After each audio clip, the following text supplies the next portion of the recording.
If you haven't watched any of the FragPunk videos before on this channel, well then let me give you just a little bit of context. Because this is a game that showed a lot of initial promise and was trying to bring something new to the tactical shooter genre. Whether it was the shortcut system, which was meant to make each round feel less repetitive and more fun, or the surprising amount of polish and content it offered right from the start, FragPunk looked like it had the potential to do something different for once. But unfortunately, things started to look rough for the game very early on. Not only was this tactical shooter heavily criticized and accused of things like using AI generated assets or having a very aggressive monetization model, but it also had a number of issues that made players not want to stick around. And eventually, with nearly the entire player base gone after just 1 month, people started to question whether FragPunk was going to survive. And this right here is telling me that tac shooters on PC are done. If FragPunk can't do it, this is a high quality tactical shooter.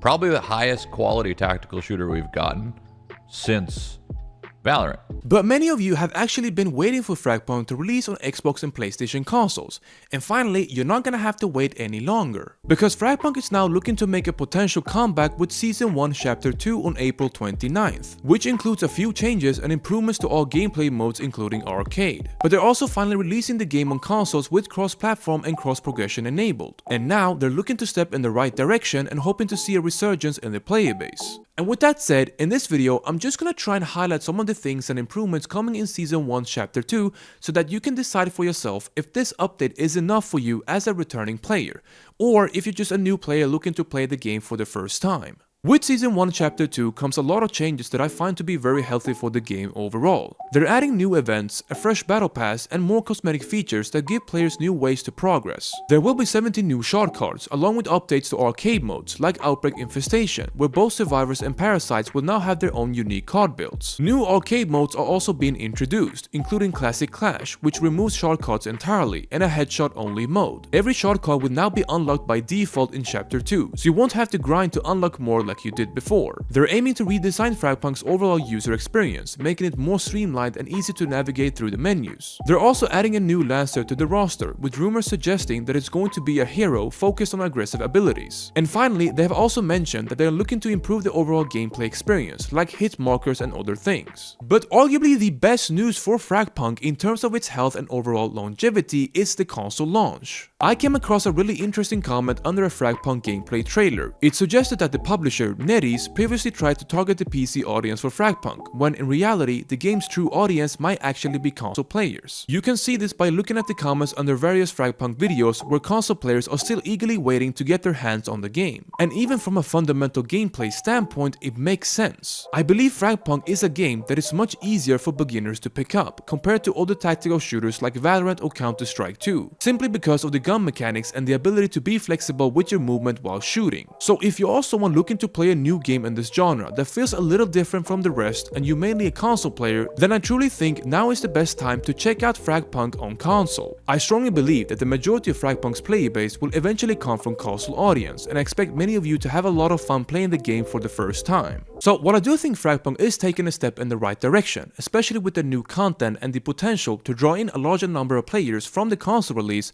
I'm not sure if it's enough to convince you as a PC player to come back and give the game another try. It really just depends on what made you leave FragPunk in the first place. Some players simply don't like the core gameplay of a video game, and that doesn't necessarily mean that there's anything wrong with it. If you're someone who just didn't enjoy how FragPunk played, whether you felt the shortcut system was repetitive or gimmicky, if you didn't like most of the Lancers on the current roster, or maybe you were frustrated by how often sniper rifles and utility pistols were being abused in competitive matches, then I don't think those fundamentals would change anytime soon. If you're someone who stopped playing FragPunk for a variety of reasons, maybe you felt overwhelmed by the number of currencies and the monetization model, or you felt disrespected having to play against bots in lower ranked matches, or maybe you just didn't like the matchmaking system because of how forgiving it can be, well, it looks like those things are going to remain the same. Then I know there are also players out there who simply left the game because they didn't like how developers were handling community concerns. A lot of changes in the past went under the radar, like adjustments to movement speed that affected the overall pace of the game, or the fact that FragPunk suddenly became unplayable with a controller on PC because aim assist was practically non-existent. One very important detail they still haven't addressed is whether ranked crossplay will be available between PC and consoles. I think this is very important to clear up, especially because the current PC player base in ranked may continue to face longer queue times and potentially be forced to play against the same stacked teams over and over. So if you are someone like me who's been following this game ever since the beginning, then I think it's fair to say that the developers and publishers behind FragPunk hasn't always been transparent with the community. More often than not, it feels like they choose to either ignore or downplay the criticism raised by content creators and players. And I really hope that this is something they can improve on in the future if they really want to have a chance at staying relevant in the tactical shooter genre. I believe having this particular discussion about FragPunk is very important, because if the overwhelming majority of PC players stop playing FragPunk in such a short amount of time,